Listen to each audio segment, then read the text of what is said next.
Hello and welcome to another episode of the Buckle Bomb Show here on BMP Sports. I'm your host Bobby. I'm so happy to be here to talk professional wrestling with you once again. A couple of days late once again on a Thursday, but that's all right. We're making it work here. I'm joined as always by my broadcast partner, Anthony Roan. Tony, how you doing, buddy? Doing a lot better than Bray Wyatt's career. All right. Let's go ahead and jump right into it. We've got a lot of just pure wrestling news to talk about this week. Not a whole lot of outside fluff. We're just talking about in-ring and on-TV stuff, except for, unfortunately, our first item that we'll be talking about today. News just broke this morning as of our recording, Thursday, February 2nd. Apparently this morning, Lanny Poffo passed away, and this news comes to us by Hacksaw Jim Duggan, who has said in a tweet with a very, very heavy heart, "I've been asked to let everyone know about the passing of our friend and colleague, Lanny Poffo, the genius. Rip Lanny." Lanny Poffo, son of Angelo Poffo, who was a promoter. He ran some territories. He was a Hall of Fame wrestler as well, and he ran a Renegade territory as well in the Midwest. I believe in Kentucky, if I'm not mistaken.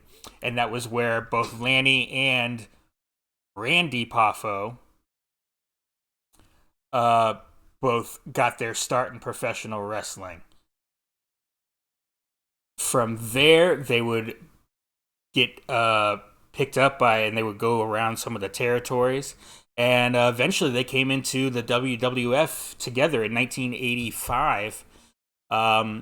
He would be known as Leaping Lanny Poffo, and then eventually he would become the Genius as a manager who managed none other than Mr. Perfect, Kurt Hennig, in the WWF. He also got to induct his late brother, Randy Savage, into the Hall of Fame a few years back. What do you think when you hear about the passing of Leaping Lanny Poffo? It's something that, unfortunately, we talk about this all too often, but something that happens within professional wrestling constantly, of the passing of wrestlers. Granted, Lanny was almost 70 years old? 68. 68.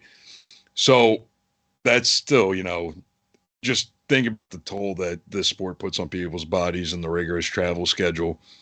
And guys like not being able to have long-term health care from their employer because of being contractors, but that's a different subject for a different time. Lanny was also integral part in the All In pay-per-view that sparked AEW, turning Jay Lethal back to Black Machismo for the night in his ROH title match. And from all accounts, Lanny was just a good dude. Not surprising coming from the Poffo name. Randy's, legendary for some of his antics, but also for a lot of the great things he did outside of the ring. Ignoring the Be a Man rap album. But when you think Lanny, you think Poffo, you think, unfortunately, he gets a little bit overshadowed by the man, the myth, and the legend that was Macho Man Randy Savage. And in a way, I feel like it's unfortunate that he did get overshadowed by his brother, because we lead in the conversations like this where we know that he was important when it comes to professional wrestling, but you're always going to be inclined to bring up the brother's name. Yeah, obviously, and you see I've got a pic here of Randy and Lanny together. You almost wouldn't recognize Randy. Obviously, he's not in character at all, which he's known for being constantly in character. And he just doesn't have the crazy eyes in this picture. He's just at home with his brother. And Lanny was well liked, but Lanny also took up for his brother. He had the Hall of Fame speech. Anytime there was an opportunity to talk about Randy after Randy died. No matter what it was, he was everywhere. You'd see him in just about any sort of documentary that talked about Randy at length. He was willing to do it. He wanted his brother's name out there. He didn't care that his little brother was sort of overshadowed him. In fact, he I think he quite liked it and enjoyed it. So we lost a good one today in the wrestling world with the passing of Lanny Poffo. All right, we'll go ahead and move on to our next topic. We're going to review the Royal Rumble, which was this past Saturday. Me and Tony had a lot of fun and maybe had a little too much fun with some drinking games that we played at a house party where we watched the Royal Rumble after I got off work. I got there a little bit late. But we're going to go ahead and run down and review the Royal Rumble here. And we'll just go match by match right down the card. And that means we're starting right off with the Men's Royal Rumble. Cody Rhodes would win this match, which I think was the outcome we all pretty much expected. But I would argue that the MVP of the match was Gunther, who came out at number 1. And there was a lot of great moments in between. Speaking of Gunther and Brock Lesnar coming face-to-face for a moment. And that was a big pop. I want that match so bad. Of course, the big spot with Ricochet and Logan Paul, that was just mind-blowing. What were your thoughts on the Men's Royal Rumble, the spots in it, and the winner? Well, I hate to say this, but something was said to me that kind of pissed me off at the time, and it could have been the alcohol talking.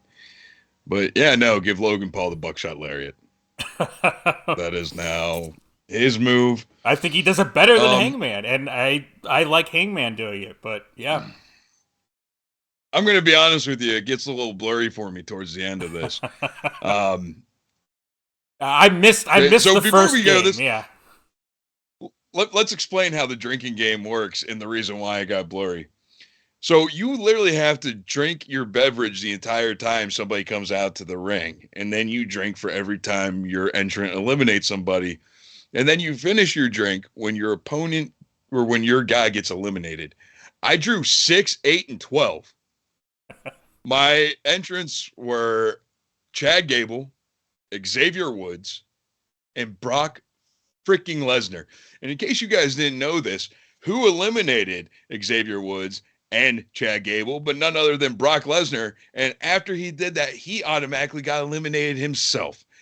So to say that your boy had to down some drinks real quick is an understatement.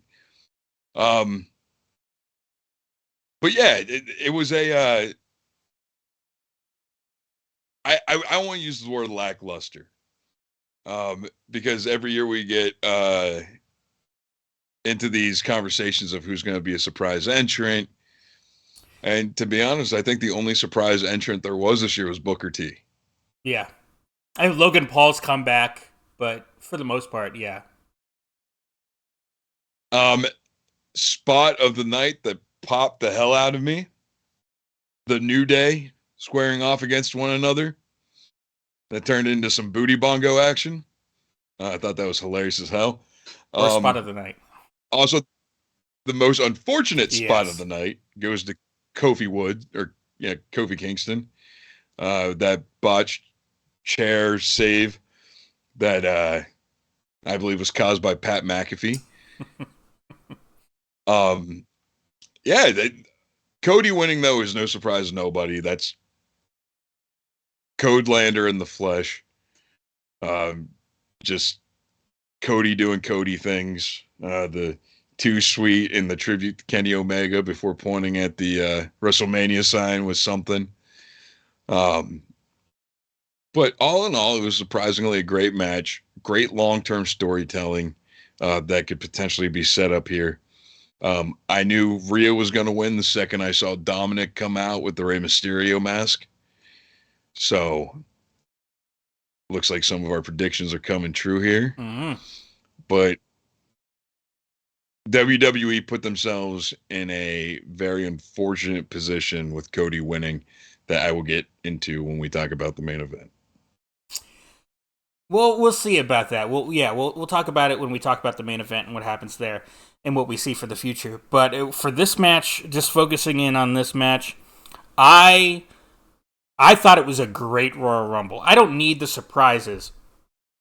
In fact, sometimes if you have a lot of those, if you have a lot of the legends and whatever coming back for a quick spot in the Rumble, that actually can sometimes mean you don't have a lot of good stuff going on that people are interested in.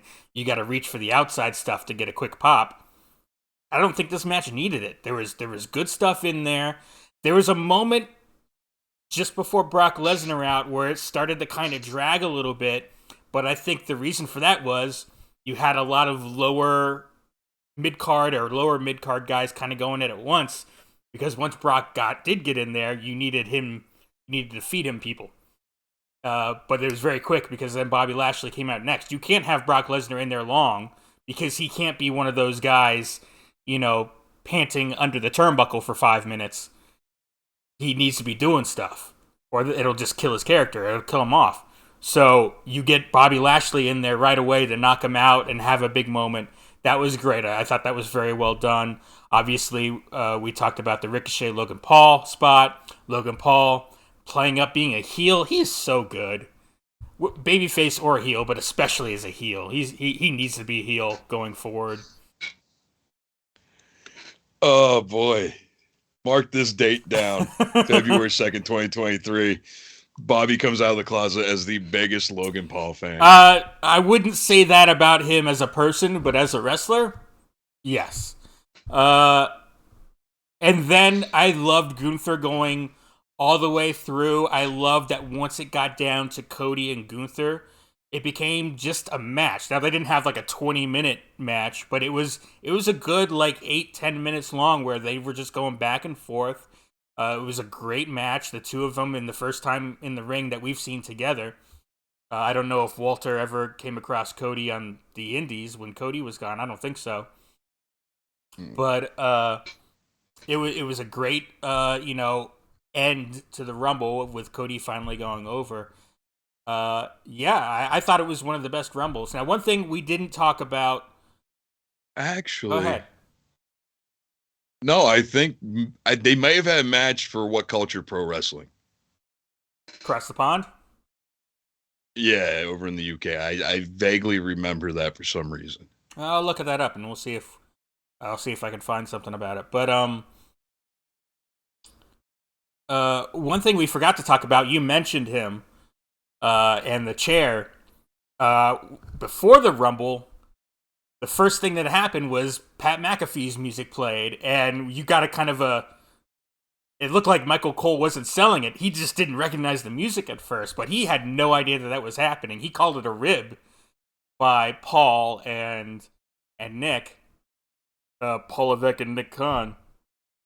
I thought that was pretty hilarious. I loved their reaction, both Corey and Michael Cole, and having Pat McAfee back is just great news all around, right?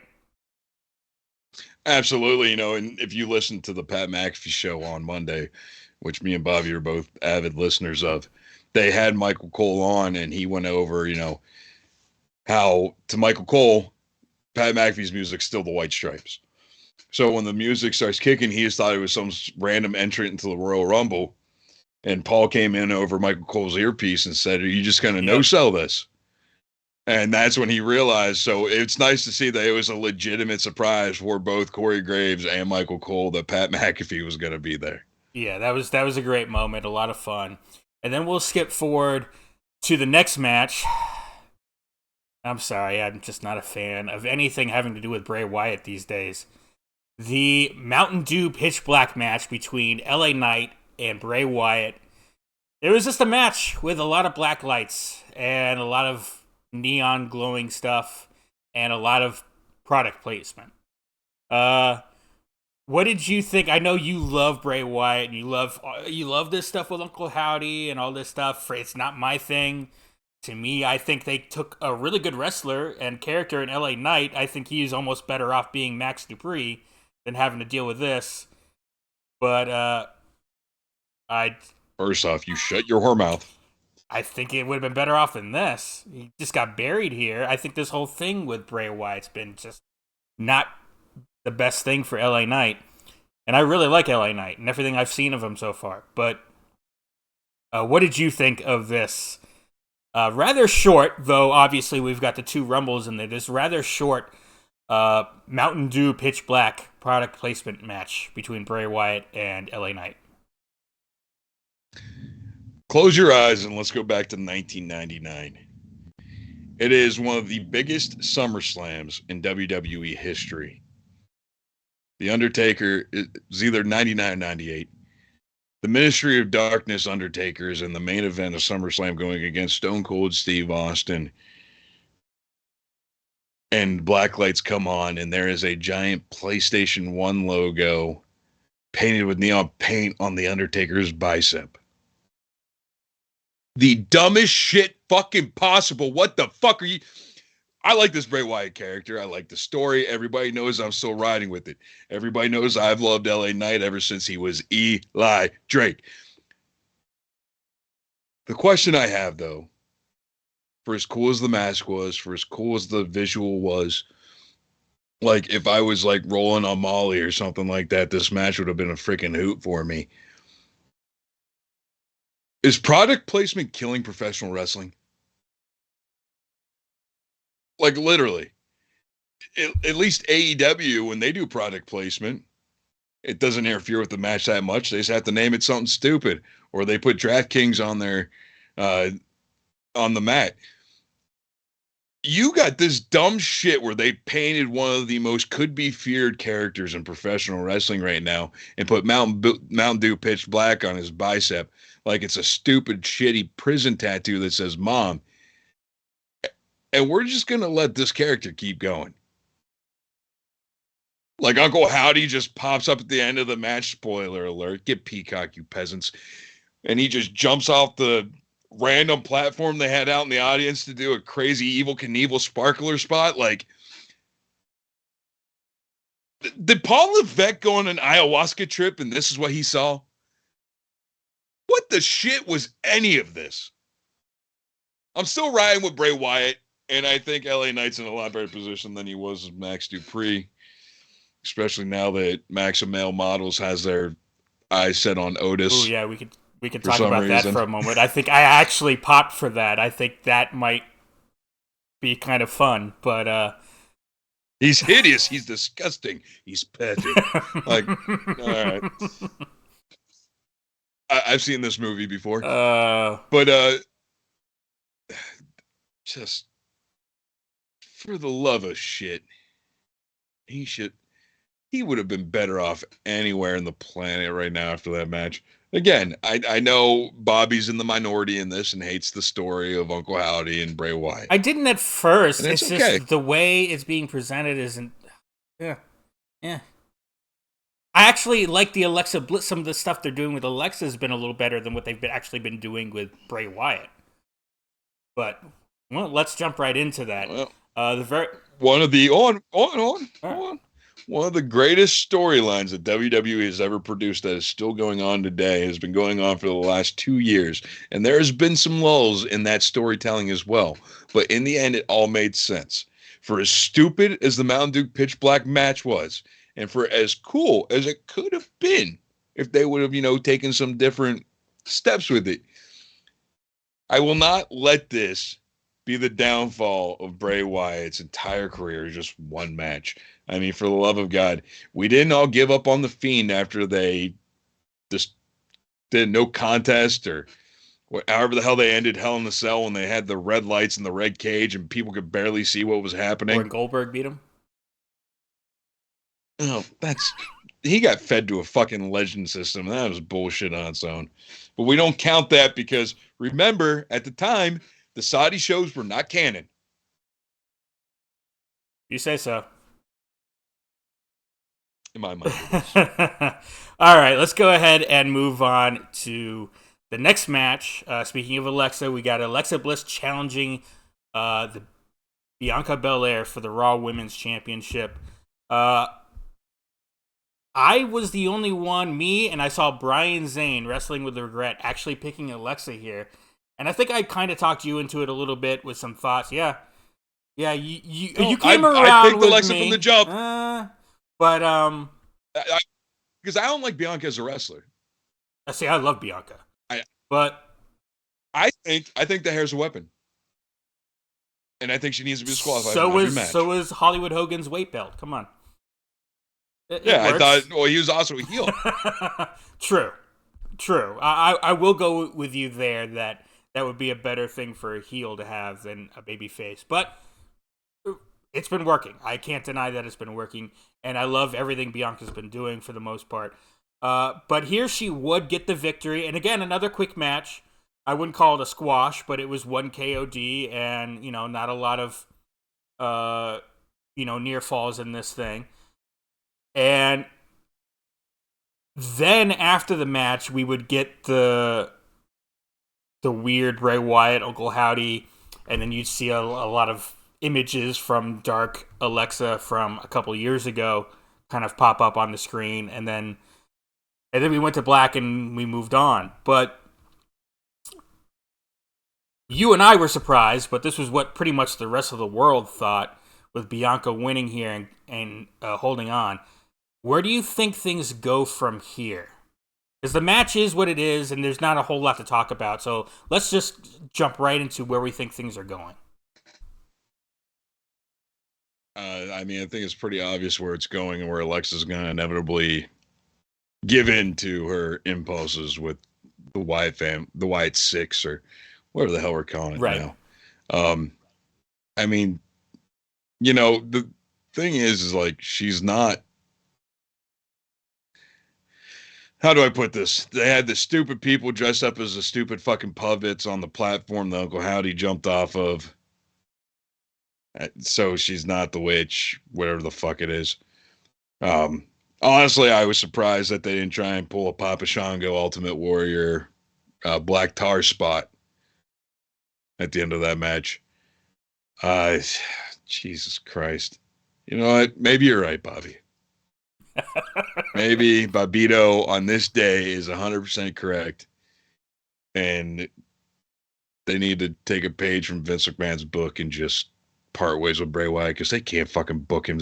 I don't know why I'm so conflicted on this, because the guy who's writing all the stuff for Bray Wyatt is always just like, oh yeah, just wait. It's going to be awesome. It's going to be amazing. And I have to like grit my teeth and bear it every time I see some dumb shit like glow in the dark Bray Wyatt. All right. So speaking of Alexa, because that's what we're talking about here. Yes. But we know where this is going. Right. She's going to join the faction. There's nothing that's going to break her spell unless they put like some weird Braun Strowman romantic, only Braun's kiss can break the true love spell, or where fucking bullshit they're going to try and pull with that. I thought it was appropriate, even though I picked Alexa Bliss, that she's going to be in this weird ass faction with Bray Wyatt. Bray doesn't need a title. Alexa won't need a title. They are going to be their own entities, I feel like, moving forward. I disagree with you there, because I think where we're going for WrestleMania, a lot of people just assumed, and we're going to talk about other matches happening at WrestleMania for the other women's championship. But a lot of people assumed that it was going to be Rhea and Bianca until Raw happened. Whereas you and I were from the jump, we were like, no, that's got to be Charlotte. So that leaves kind of Bianca without an opponent as of right now. Now, again, we'll be talking about Elimination Chamber stuff, and I'll be bringing this back up in particular because I think, yes, you're absolutely right. Alexa's going to kind of fall back into Dark Alexa with the Bray Wyatt, the Uncle Howdy stuff, and whatever that might entail. But I think that's going to bring out a deeper power within her or whatever, and she'll be stronger for it. She'll be a heel, and I think she'll end up being the one to challenge Bianca. I think we get a rematch at WrestleMania for the Raw Women's Championship, and I think that in that match, Alexa does go over. Possibly. And we'll talk about how we may get to that point a little later on with the Elimination Chamber. But we'll go ahead and move on to the next match, and that is the Women's Royal Rumble. Another good match. I don't think it was as good as the men's, but still really good. And once again, this was the first Women's Royal Rumble that we've had since they started doing them that didn't have a whole lot of legends and returns. It was there was a few more than the men's, but it wasn't like 15 of them like we often get, where you would have Kelly and a Bella and this and that all coming back like we were kind of expecting. They had a lot of NXT people in there. It was nice to see Roxanne. It was nice to see a lot of the others, and all get a little moment to shine here and there.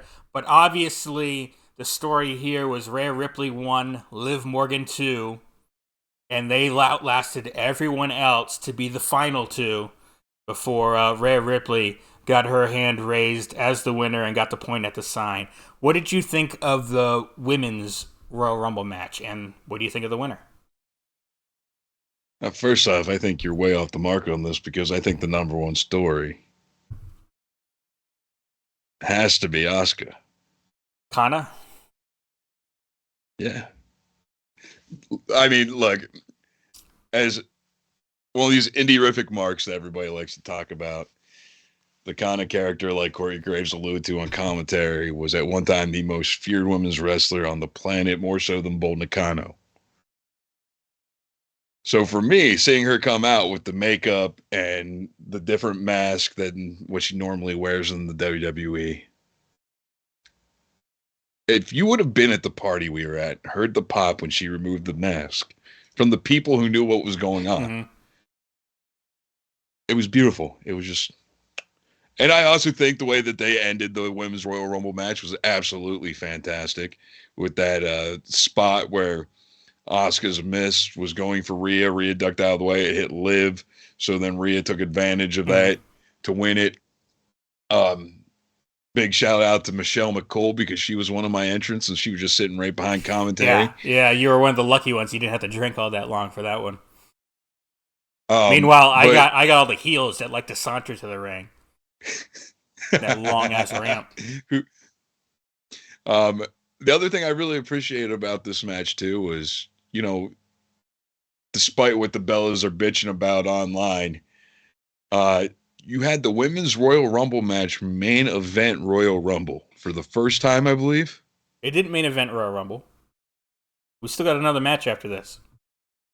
When you talk about in terms of the Rumble match itself, I want to say the one Asuka won. The year you had both Shinsuke and Asuka win, I want to say the Women's Rumble went on last. But I don't remember for sure. Oh. I don't remember. I could be very wrong.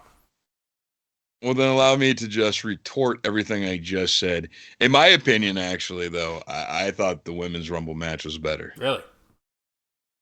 Well, the ending, because for me, and I understand wrestling's subjective and everyone has a different outlook on this, but for myself personally, I enjoyed the hell out of the surprise entrance or the returns or the misdirection that happens with the finishes of the Royal Rumble matches. So for me, that's something that's always been incredibly awesome. So with that being said, just the finish alone, the return of some legends, the return of Nia Jackson, and neither here nor there deal that we'll talk about later, I felt the women's match outshined the men's. And that's coming from somebody who's a giant Bullet Club mark and somebody who's a giant Cody Rhodes mark, that the women's was better.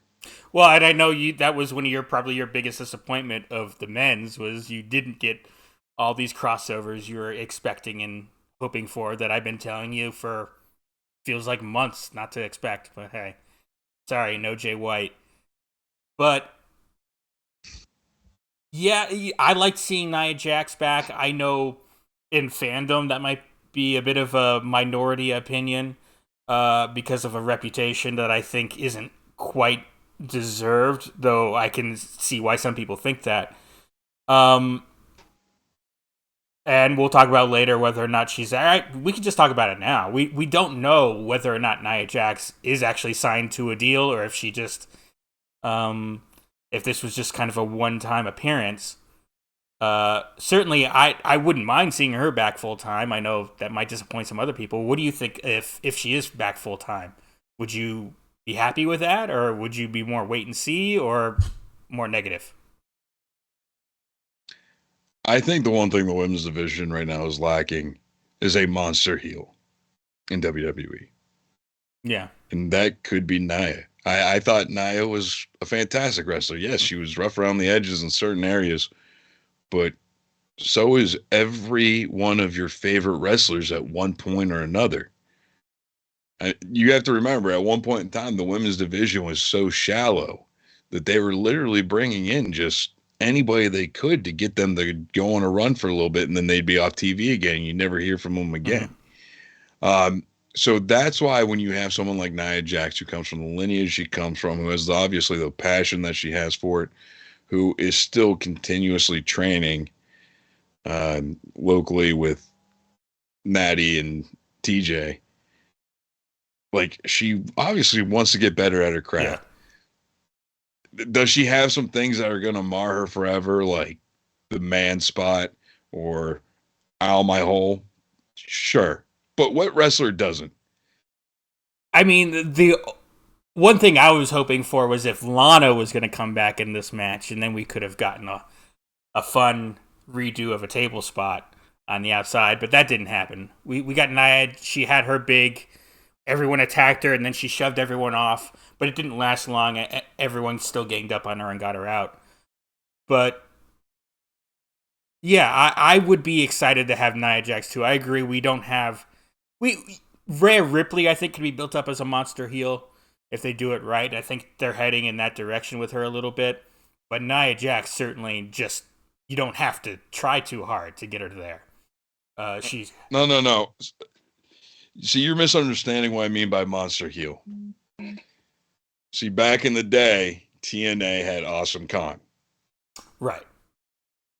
AEW, when they want to do some good booking with the women's division, they have Nia Rose. To the same vein, you could say that Jade Cargill could be a monster heel, but to me, she doesn't have the size to produce that monster heel. Like, could go out, have a squash match with any woman on the roster. I don't think she has that intimidation factor that even a Rhea Ripley could have. But, yeah. Like a Bull Nakano back in the day. She had that intimidation. Yes. That there are women in the sport of professional wrestling that are just vicious looking killers. Like what they could have done with Sarah Rowe before they did that. She just a manager. I can't tell what the hell's going on with her. Like they had going with Nikki Cross for a minute before, again, now I just don't know what the hell's going on with her. They come in the Royal Rumble and throw her jacket around a little bit, but they're missing that monster heel in the division. Yeah. I think there's a role there that she would be perfect for. I'll agree with that.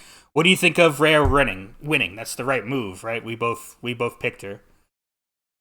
Yeah, absolutely, because it sets up so much stuff for WrestleMania. All right, and we will be talking about what she's doing for WrestleMania and what she announced on Raw in just a minute. But first, we got to talk about the Royal Rumble main event for the undisputed WWE Universal Championship. Roman Reigns versus Kevin Owens. The only members of the bloodline coming out with Roman were Paul Heyman and Sami Zayn. If you're at all a fan of wrestling, you know what happened at the end of this match. You know how things went down. So I don't think I have to get into it too much. But we know Roman Reigns would win, but they would just beat down the entire bloodline. Would just beat down on Kevin Owens, who was handcuffed to the ropes.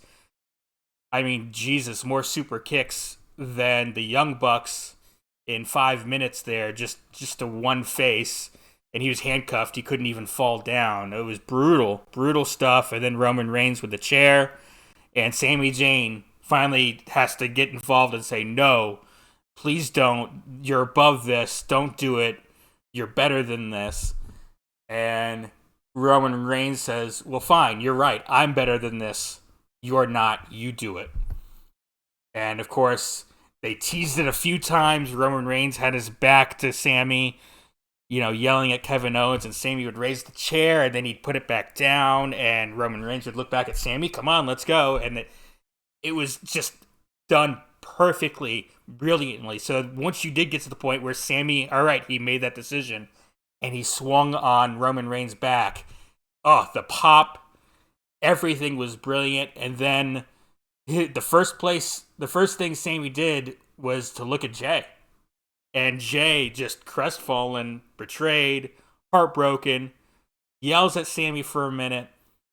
Sammy gets super kicked by Jimmy, and then the entire bloodline he beats down on Sammy. He gets a Samoan spike. The entire bloodline except for Jay, who's just sitting in a corner distraught, and eventually he walks out. And that really sets Roman off. He's like, he yells at Sammy, you destroyed my family, and just goes nuts on him with a chair. What did you think of this main event and all the things that happened after, in particular with Sami Zayn for the... So the interesting thing about this match is I saw people post online about professional wrestling who I've never seen them post a single thing about professional wrestling in my life. This match single-handedly got so many people back into professional wrestling without them knowing about the 2 years worth of story that went into this match. The handcuff spot harkening back to the no rules match between Roman and Kevin Owens at WrestleMania during the COVID mania in the Trop in St. Pete. There was just so much like beautiful storytelling that just finally crescendoed to this one moment. And what was so unexpected for me, it wasn't the brutality of how Sammy was beat down afterwards. It was hearing Jimmy scream at Jay as he wouldn't participate. That's not your family, dog. We're your family, Oos. Mm-hmm. And Jay walking away, the unexpected twist that none of us had seen coming. None of us. All right, let's talk about it. Because with Cody winning the Rumble, but with this stuff with Sammy, you say WWE has a bit of a main event problem for WrestleMania. I think I know where they're going with this, but what do you say is their main event problem? Let's talk about that. The main event problem for WWE is not necessarily a WrestleMania problem. It's rumored, or is it officially announced that the main event for Elimination Chamber is going to be Roman versus Sammy? That's is it rumored or confirmed? There's nothing confirmed about that yet, but it's a rumor, I believe. So, whether or not it happens, let's say Roman's going to go over. You have built up the character of Sami Zayn so hard and so far with now his Sami Zayn with the piece of duct tape over the Uso t-shirt that they've come out with.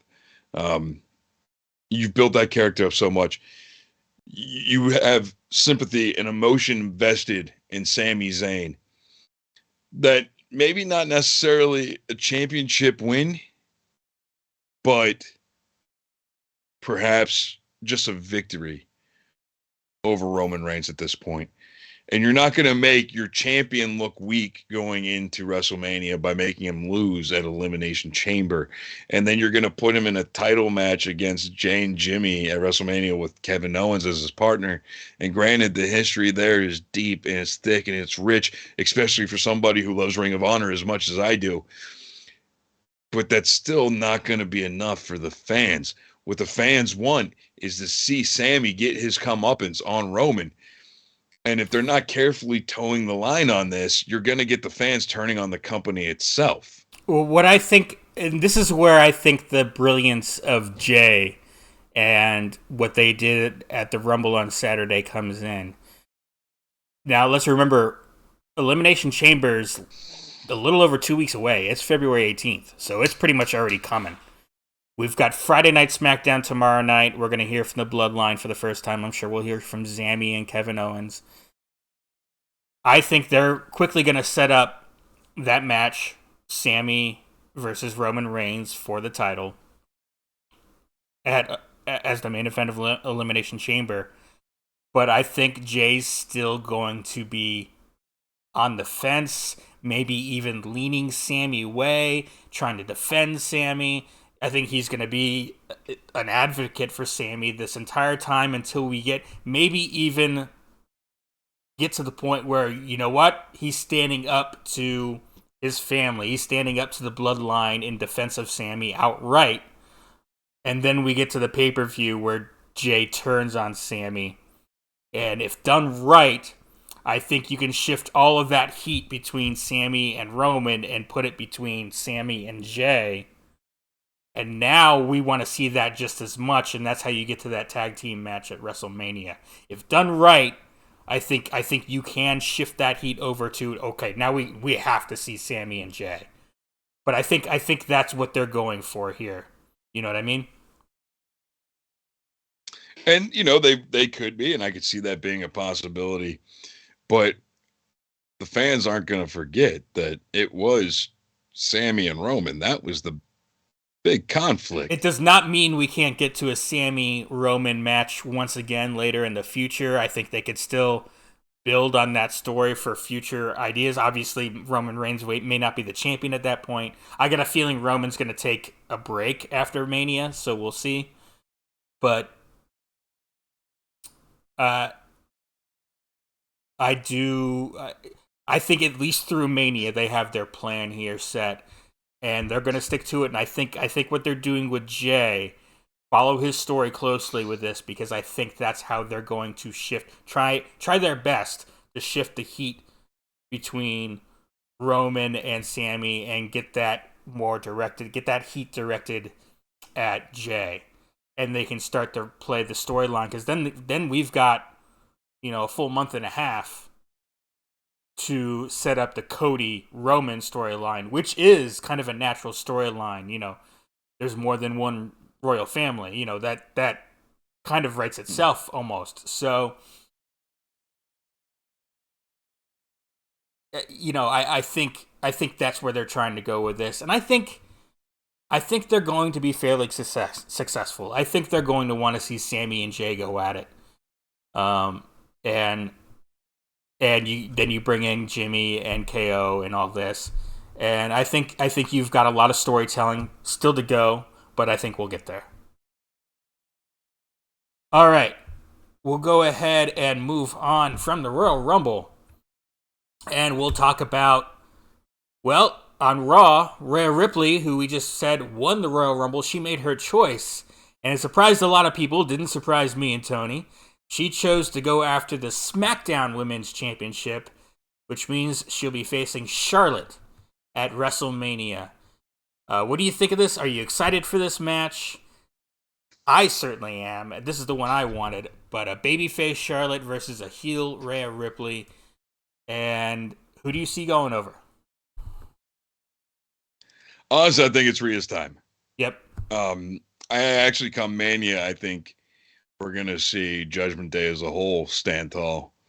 Two reasons why I'm excited for this. And reason number one is what this match leads to. Rhea's going to start showing up on SmackDown with Dominic. Rey Mysterio Dominic's going to happen at WrestleMania. I think we're going to see Rey Mysterio's last match. I think we're about to see Dominic inherit the mask. I recently been doing some more thinking about the bandana itself that he's been wearing. A bandana is a form of a mask in a sense. Maybe it's conditioning people to getting used to see Dominic with half of his face covered. Maybe it's a reach. Maybe I'm looking too much into it. But regardless, I believe it is pretty well settled. It's going to be Dom and Rey at WrestleMania. The second reason why I'm excited is because this is going to be Rhea Ripley finally getting her comeuppance. If you know anything about the Rhea Ripley story and why she drastically changed her appearance over the last few years, it all has to do with the fact that they thought she looked too much like a Charlotte. Which, admittedly, when she did come in, there was some resemblances. That's why she originally cut the hair. That's why she went the darker makeup, started with the piercings. Um, so she just kind of always felt like she was in Charlotte's shadow, and now she gets her chance to prove that she's not. Um, and I think it's going to be a beautifully told story, and I think Rhea's going over for that fact. Yeah, I agree. I think this will be Rhea Ripley. I mean, she's held world championships before. I think she's had matches with Charlotte before, but I think this is one I'm excited to see. Uh, Very much so, and I do agree it'll be a Rhea Ripley shining moment here at WrestleMania and for the entire Judgment Day. I agree with you there. I think Dominic will definitely be going over in some form or fashion, and we don't know what Finn Balor and Priest will be doing for the show. I imagine they'll be on it. But yeah, I'm really looking forward to this match, and I agree with just about everything you said. I think Rhea Ripley, this is Rhea Ripley's time, and it should be. All right, we'll go ahead and move on from there to more stuff we got on Raw. They announced the two Elimination Chamber matches, the men's match and the women's match. We'll go ahead and talk about the men's match first. It'll be for Austin Theory's U.S. title. So it won't have any sort of main event or world title implications or WrestleMania main event implications. It'll be for Austin Theory's U.S. title. And the three other competitors they've announced so far are Seth Rollins, Bronson Reed, and Johnny Gargano. Two more competitors yet to be named. What do you think of the fact that the Elimination Chamber will be for the United States Championship? And are you looking forward to it? Honestly, I love it. It's something if you listen back to the earlier episode, if you listen back to the earlier episodes of the Buckle Bomb Show, I harped so hard on WWE's creative for basically treating the U.S. Intercontinental Championship like throwaway material. And at the time, it was. But ever since SummerSlam last year, they've been doing a really good job of bringing the relevancy back to it, especially being that there's only one WWE Championship now. One of the Well, biggest reasons I want to make it stay one championship, but it doesn't look like that's going to happen. But we'll see. no.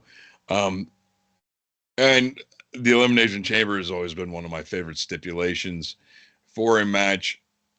I just, I have a hard time buying into who they've announced will be in the chamber match so far. We know Bronson Reed's not going over because he really hasn't done anything since he's been back. Johnny Gargano is the same way. I guarantee you the other two competitors, probably The Miz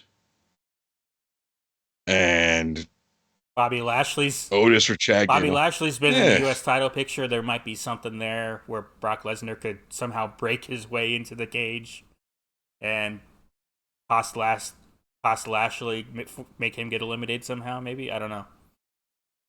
could be, but I think at the end of the day, we're really just doing this because they want a way to continue the Austin Theory Seth Rollins feud without with giving Austin Theory a patsy for why he lost it, not just in a one-on-one environment, so it doesn't really hurt the character that they have going with Austin Theory right now. Well, so you think Seth Rollins is the one that's going to win? He's going to come out of this thing U.S. champ? Absolutely. I disagree. I think I think Austin Theory is going to go over here. I like that it's for the U.S. title for similar reasons to you. I also another reason is with the timing of the Elimination Chamber every year between Royal Rumble and WrestleMania.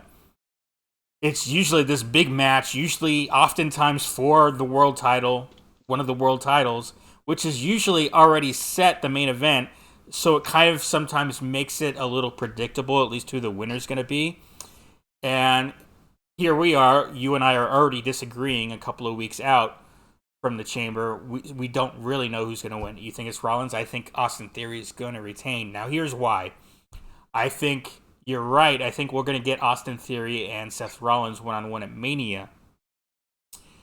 And I think, I suppose you could do it where Seth Rollins gets the win here, but then Austin Theory wins it back at Mania. You could do it that way, but I like the idea more of Austin Theory somehow, some way, some shenanigans is able to come out of this thing still the champ when no one thinks he can do it. Because no one because he is kind of a chicken shit heel. No one thinks he can do it, and somehow he does it. And that'll just get him a lot of heat running into WrestleMania. So I that's how I sort of see things happening and playing out. But I could definitely see Seth winning it as well and doing things a different way. All right, we can go ahead and talk about the women's match. Kind of the same deal here. We only have 4 of the competitors announced so far. We know there's going to be some matches coming up over the next week of shows to some qualifying matches that will get the other 2 names. But so far we've got Asuka, Liv Morgan, Nikki Cross, and Raquel Rodriguez. I almost said Gonzalez. Raquel Rodriguez. And this match will be for... The winner of this match will go on to face Bianca Belair for the Raw Women's Championship at WrestleMania. Now, this is where I said I think one of those other 2 competitors will be Alexa Bliss. And I think Alexa Bliss is going to be the one to win this match. Though there's Kana faced Asuka right up front. That could very well prove me wrong. What do you think of this? It's going to be Kana. I mean, let's not even act like anybody's even remotely interested in seeing Alexa Bliss in another Elimination Chamber match again for a while after last time. Yeah. When I think about that for a second. She was there for a minute. That was her big return, and then we didn't see her again for a couple of months. She got paid God knows how much money to sit on a swing and inside of a pod before she became Lexi Cabrera. Yeah. So, just let that one marinate. Ryan Cabrera is married to Alexa Bliss. But yeah, that was a really bad moment for her career too. Yeah. All right, so getting back to the wrestling, where you think Asuka's going over here with the new Kana persona? Yeah, I feel like WWE is making more of a really interesting switch towards since they're acknowledging the past. I feel like some of the storytelling is going that way too.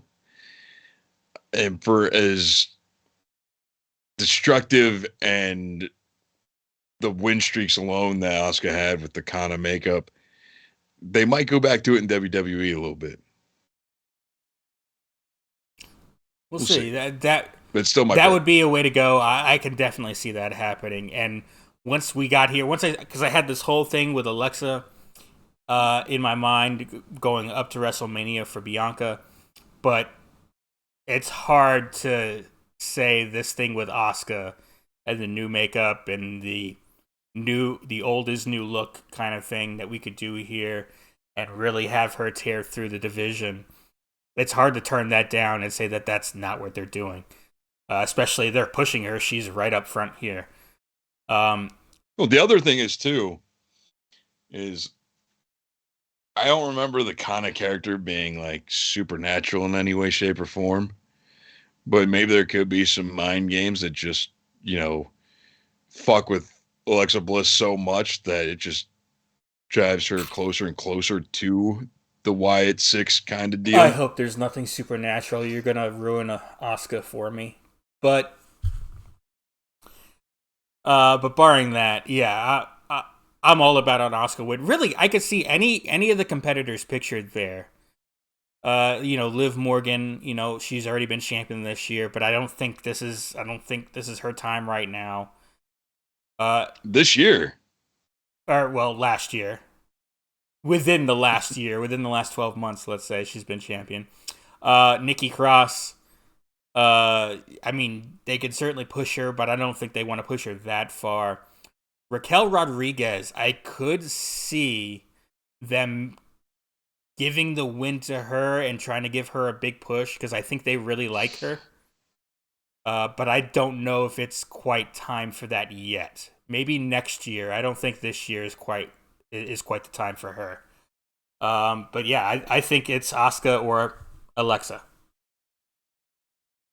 All right, we'll go ahead and move on to what we talk about next.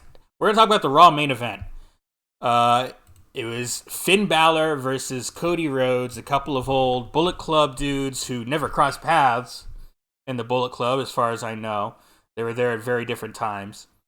Obviously, Prince Devitt was one of the founding members. Cody didn't come until way later and was part of sort of the, well, obviously the elite sort of subgroup of Bullet Club. But what did you think of this main event between Finn Balor and Cody Rhodes? They did do a very good job of saying, "Hey, this is the first time these two are fighting. This is the first match between these two," which kind of surprised me again because I knew they both had Bullet Club origins. But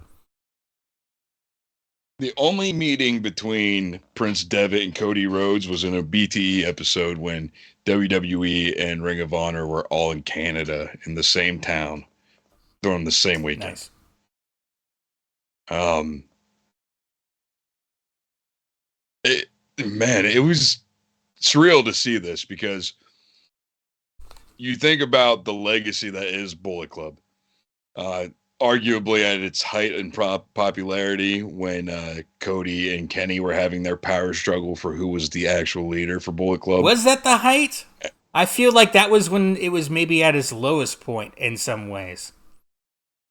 No, that's when I was seeing Bullet Club around more when and it was more. the most watered down, and from what I understand, that's why Kenny Omega made the Elite, because in real life he thought the Bullet Club was kind of meaningless without Anderson and Gallows and Balor and AJ Styles. They were all gone, and so the Bullet Club at that particular moment was kind of. And again, this is all stuff That's I've why obviously read, but this was what Kenny Omega was it's saying. completely off. This is what Kenny Completely Omega off. has said. Says who? Because I've never seen this All ever. right. Kenny Omega was the one that took AJ Styles out of Bullet Club. Okay. Well, because AJ Styles had signed with WWE, but go on. So yeah, to me, arguably the height of its popularity, the reason why we have AEW right now, the Bullet Club who couldn't fill a 10,000 seat arena, but did, versus the incarnation of Bullet Club and Prince Devitt or Finn Balor. The reason why they never crossed paths, obviously, like you said, Finn came into the company as Cody was on his way out. He was the first incarnation of Bullet Club. Cody was the third. 3.5, technically, whatever. Who's counting? And I thought it was actually pretty interesting. Again, Cody's wrestled guys like Finn in the past. A lot of it was on the indie circuit. Finn's wrestled a lot of guys like Cody. I mean, I think there's a lot of similarity between Cody and Seth Rollins myself, but that's neither here nor there. What I am saying though is there's a part of me that wants this to be a feud so badly, but I don't think we're going to get it for quite some time. And the reason why I say this is I keep getting this feeling like there's somebody coming to the WWE within the next month that's really going to kind of powder keg this feud after WrestleMania. I mean, it cuts me like a knife that it's just like right on the tip of my tongue. And I could be switching back and forth on this, but there's just a certain king I feel like who maybe called himself the last rock and roller as a jab at Finn Balor for the last 2 years.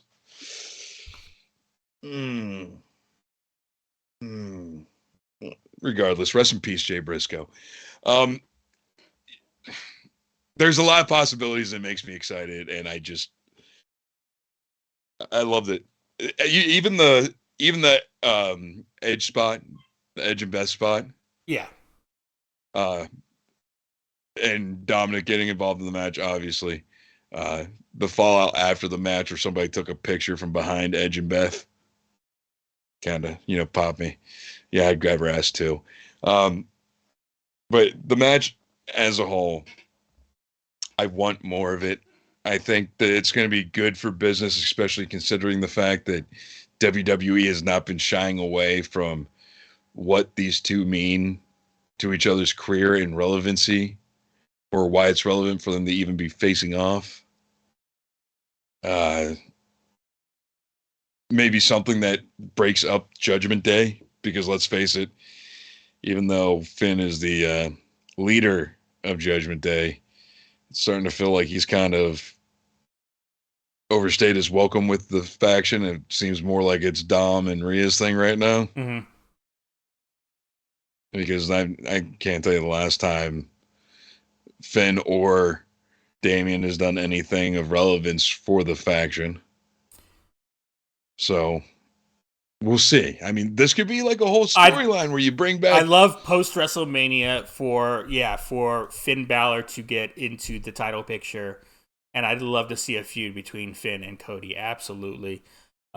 This match didn't seem to be leading to that. I think this was just a main event of Raw. Hey, two wrestlers that are really good that we all like to watch in a main event, and it was a great match. And then at the end, of course, you had Judgment Day coming out, and then you had Edge and Beth Phoenix coming out to equalize the match, which ended up with Cody Rhodes getting the 3 Crossroads in succession to pin Finn Balor. I thought all that was great. Now, if it does lead to something, you could build Finn Balor back up, whatever you do for him through WrestleMania, and once Rhodes is champion, that would be a great, after WrestleMania, we have Extreme Rules, right? If I'm not mistaken. Or no, the Extreme Rules. Nah, Extreme Rules isn't until it was pushed October. down.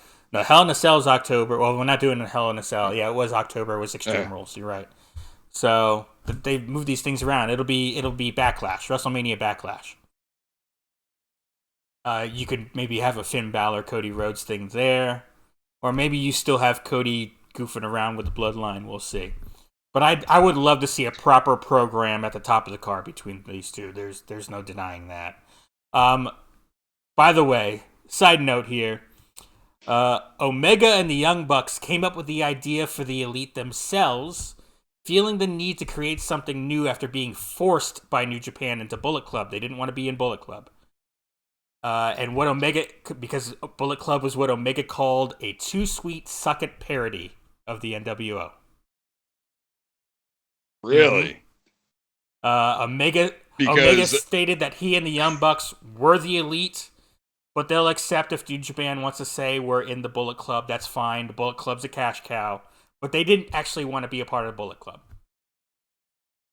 That's funny because the story Bullet or Young Bucks tell on Talk is Jericho's totally different. Wildly different, actually. It came down to literally. Maybe that's more of a work. I don't know. That was during the Civil War, maybe. But yeah, there was the Civil War where Cody was the end-all be-all leader of Bullet Club, and it was more of the Elite, because it literally came down to 4 hours of the Young Bucks just chomping at the bit. They were 4 hours away from actually owning the trademark to Bullet Club because New Japan just lost the date somewhere in their files or something. So literally, it was like during the first year of AEW, and the Young Bucks are this close from being the rightful owners of the New Japan or the Bullet Club trademark. Wow. All right. We'll go ahead and move on from the main event of Raw, and we'll go through some quick jabs here. One of the things you'll notice we didn't talk about was Dynamite. In fact, we didn't really talk about AEW at all because our last show was Thursday. We've had so much WWE stuff since then. We only just got Dynamite last night, but me and Tony were not able to watch it. I was working during the show. I didn't get a chance to watch it today. Tony didn't watch it. He's been working all day today. So neither one of us are up to date on Dynamite. I did see some exciting stuff. I'm excited to see. I saw the finish to the Darby Allin Samoa Joe match. I don't know how much you're spoiled on it, so I don't want to say anything necessarily out loud. But wow, just seeing that finish, I can't wait to go back and watch the whole match. Something tells me one of the most beautiful men in professional wrestling came back. I don't know what you're talking about there. No. Oh, okay. I'm just talking about things I've never seen in a wrestling match. Wait, you're excited to go back and watch a Darby Yeah. Allin match? You had my, you piqued Just my because I interest, but saw now the you have finish my and I know attention. who won the match. All right, well, tell me. It's not. I don't care about Okay. spoilers for a weekly show. Well, it was for the TNT Championship. Samoa Joe is your new Yep. TNT champion. But Oh shit. Okay, was not expecting that. the literally the entire ring apron had been taken off or not the apron, the canvas was taken off half of the ring. So they're just slamming each other down on plyboard or on That's directly onto the wood. It was no holds barred. That's right. I forgot So about I said that. plyboard, but directly right down onto the wood of the ring. So I'm like, oh my god, I gotta, because I've never seen that before, so I gotta go back and watch that. I can't. I'm excited to see that. Um, I know, and I don't think this will be too big of a shock, so I'll just go ahead and spoil it. Uh, I know Jade got her 50th win. Not too big of a shock. I want to see the match still. I didn't see anything in the match. I just know she got the 50th win. And I didn't hear anything about Bryan Danielson's match. So, and that's obviously was the match I was looking forward to the most going into last night. So, and having that be completely overshadowed by the Joe Allen match, which is all I've seen on social media. I can't wait to go back and watch the Danielson match. It can't be bad. So, Wait, so the surprise return I heard that doesn't get shown up at all? I didn't even know there was a surprise return. So, I haven't seen anything Yeah, like that. So, it was something that I had seen in passing this morning when I was scrolling through Twitter. who was it? So obvious Wardlow, the most beautiful man in professional Oh, wrestling. that's right. I did see he came back. You're right. You're right. I did notice that. I completely blanked on that. Yeah.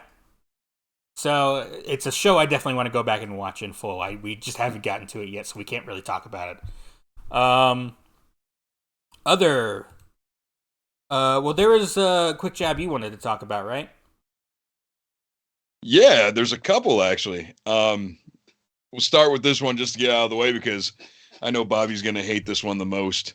During WrestleMania weekend, live from the Ukrainian Center in Los Angeles, GCW is running a GCW versus DDT show and making his triumphant return to the States. DDT Pro Legend wrestler Yoshihako, the blow up doll. Do you hear that? That's the sound of Bobby driving a toaster into a bathtub. No, the real GCW news I wanted to talk about is GCW Bloodsport, where they have officially named Speedball Mike Bailey's opponent. And Kota Ibushi, he's officially done with New Japan. He is retired from New Japan, as Fat Ass Masa likes to say. One half of the Golden Lovers is making his American debut for an American company. Well, not really, because I guess he was in NXT for a cup of coffee. But yeah, Kota Ibushi versus Mike Bailey in a Bloodsport style match is gonna be a freaking banger. I'd be excited to see Kota Ibushi only because I know the name. I have no interest in seeing a Bloodsport match. Anything really. I'm not gonna say anything GCW does, but because they can throw on some bangers, but I'll skip the BS. You were just were we not all excited for this fighter pit match between Seth Rollins and uh Riddle. yeah, the high guy? Um see, he's gone and we don't even remember his name anymore. But if it wasn't for Matt Riddle, there would be no GCW Bloodsport. Yep. Oh, I'm aware. Doesn't mean I like it. Bobby's Doesn't just mean not I like it anymore. Bobby's just not impressed by anything. Garbage. All right. We can talk about WWE 2K23 looking pretty good. They released a gameplay trailer. I'll go ahead and play some of it here off to the side. But how excited are you for this? They got a War Games in it. That I'm excited about.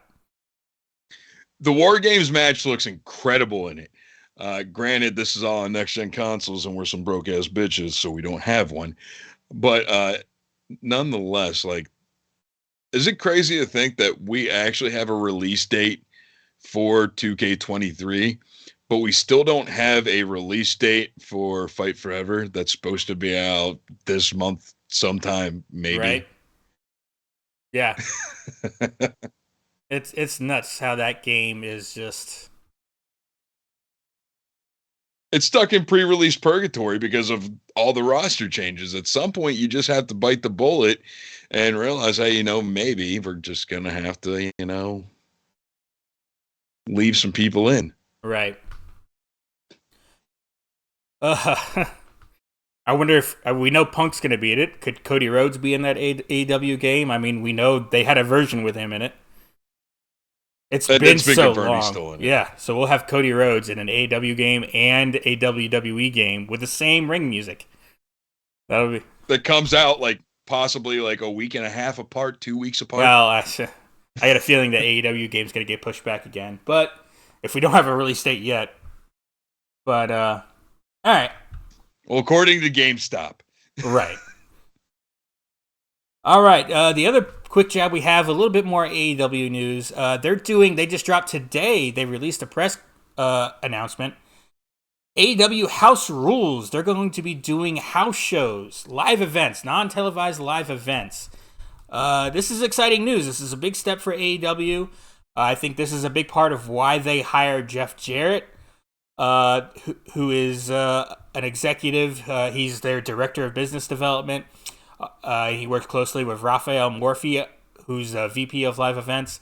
I think this is exactly why Jeff Jarrett got hired. He was the VP of live events for WWE. He was in charge of their house shows for his tenure there as an executive. So I'm excited to see this. They'll run some smaller towns and some smaller arenas. Maybe they'll actually get over here to Tampa at some point.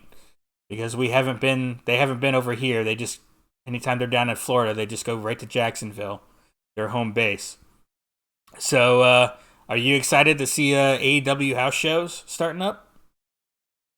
First off, you're grossly wrong because Revolution last year was in Orlando. Oh yeah, that's right. And they've done Miami for Road Rager multiple times. Okay, well, they've never come to Tampa. That's all I care about. So, no, I'm not excited for this because at the inception of AEW, one of the things that was supposed to be the big difference between AEW and WWE was a less rigorous schedule. It was one of the things that attracted John Moxley. It was one of the things that attracted Sting. Of course. So, of course, but there are certain guys you're not going to have Sting on the road doing house shows. And there's certain guys. If CM Punk were to come back, he's not going to be on the road doing house shows. But okay, but my point of it is this was something that they alluded to during the creation of the company that they were never going to do. And then, of course, with the hiring of Jeff Jarrett, the writing was all on the walls with that. So I think it's kind of funny how they're going back on their word so far. Let's just run down the list of shit that AEW said they weren't going to do, and now they're doing. House shows. Did they really say they were never going to do it, or did they just say, "Hey, we're not doing it anytime soon. It's not a part of our immediate plans"? They said it wasn't a part of any plan. Then you have it's going to be more of a real sport presentation. If you ask me, the infancy of TNA when it was on Fox Sports 1 was more of a real sport presentation than AEW does. Well, I think that was with the whole records and keeping track of records and all that, which was failed, which was never going to work. That was a terrible idea. And they've kind of... No, they're still doing it to an extent. They throw the record up on the screen, but they don't really use it a whole lot anymore. For good reason. Yeah. AEW is only going to have the best. We don't need every WWE guy. And boy, that sure worked out in their favor, huh? I'm not going down this rabbit hole of me just shitting on AEW because I could be here for hours. Yeah, I know you could. All right, well, AEW's doing house shows. I'm excited about that. I think that's good news. Tony does not. All right. Any other quick jabs you want to bring up? I think that's the last one I had to talk about. So I actually have two quick jabs. Um, does anybody in our viewing audience remember a professional wrestler who's a woman by the name of Aaliyah? I do. No, you Yeah, do? Still contracted by yeah. WWE.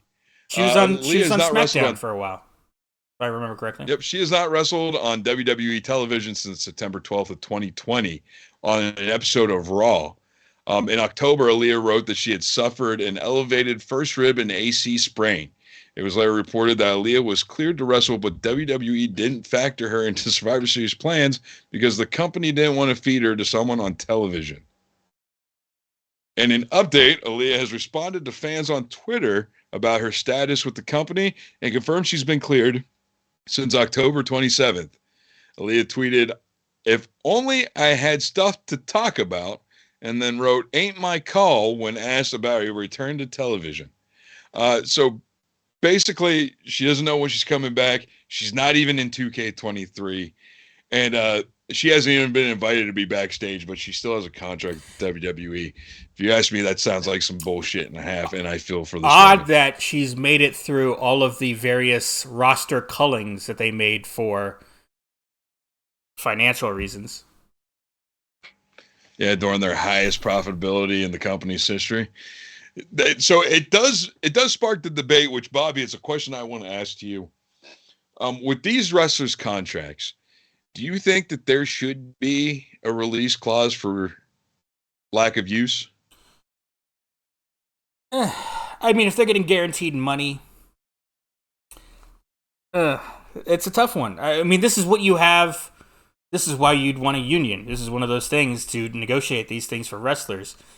You know, and that way it's not all one sided. But I don't know. What is that a thing the wrestlers would want? Would they want a release clause, or would they want the contract to be more binding, especially if they do get injured, or if they're not being used? Do they want to be able to say, "Hey"? Do they want a clause in there where they have the power? Hey, you're not using me. Let me out of this so I can go do something elsewhere. You know. I feel like if I put myself in the position of the wrestler, you hear it all the time. You hear it on the FTR podcast. You hear it through anybody who's no longer with WWE. I think they would want their own clause where they could be like, "Hey, I haven't been used in X amount of days on television. I want my release." Right. Obviously, an injury barring would be something different, but believe it or not, there are professional wrestlers in this world that aren't okay with sitting back and catering every week. But there's a difference between being used on television and still being on the road. Aaliyah is apparently not even on the road at all. She's not doing house shows or any of that, which is different. If you're still being used, even if you're just being used on the road, that's still, you're still getting a percentage of gates and you're still getting used. And where would that play into a contract clause, and how would that work? It's all a very interesting question that you bring up that has a whole lot of different facets, and I don't think is an easy answer. Certainly, again, it brings up the need, I think, for a pro wrestler union, but I don't know that that's anything we can ever get. There is somebody running for president in 2024 with that on their platform. Mm-hmm. Yep. I shit. No, I know it. All right. Anything else you want to talk about? Because I think that just about does it. Nope. One last thing. Shawn Michaels yes. was on the NXT Vengeance Day media call, and he finally addressed the Mandy Rose situation. Shawn Michaels said, "Obviously not the ideal situation. I will say, if I'm allowed to say it for the record, I didn't fire her. I can't fire anybody. The only thing correct about any of that is I handle creative, and it was unfortunate. I think Mandy was fantastic for us. I absolutely enjoyed working with her. She was a phenomenal champion, and we would have loved for things to have gone different and been able to build our story with Roxanne. But I was put in a position where I had to make a call creatively, so we did that. It's one of those things that I've learned doing this job. Nothing comes before the brand. So, nothing comes before the brand. He is an NXT guy through and through. The way I feel like the way he said that, nothing comes before the brand. Kind of mind-boggling. Especially considering the current climate of WWE. Almost like we're not investigating where $15 million went to. Right. My only comment on this is, you'll see I have that old graphic from our Mandy Rose show that I brought up right down there. Just go to that. Go to that link. And there's fun stuff on there. I am a subscriber because I promised I would on air, so I did it. And have fun. Enjoy that link. There's better content creators. She deserves it, though. All right. We'll go ahead, and that'll be it for the show, I think.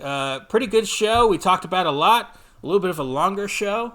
It's coming out, it's 10 o'clock at night here on the Thursday, so this is going to be coming out really late here. I may hold it off until Friday morning, but I'll definitely put it off. Either way, you guys will be watching this when you watch it. But Tony, it's been a good show, man. I always enjoyed talking wrestling with you, buddy. Absolutely. Real quick before we get up out of here, if this comes out before Saturday night, Full Send University podcast YouTube channel. It's the return of the Man Cave, hosted by myself, Evan Wider, and I am Dan Ramsey. Ram Damsey, I apologize. This episode is going to be about living with PTSD.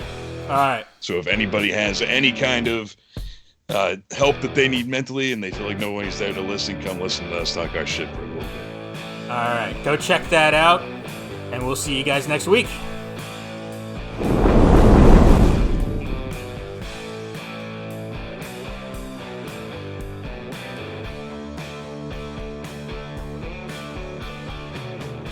The preceding announcement has been paid for by Bomb Media Production.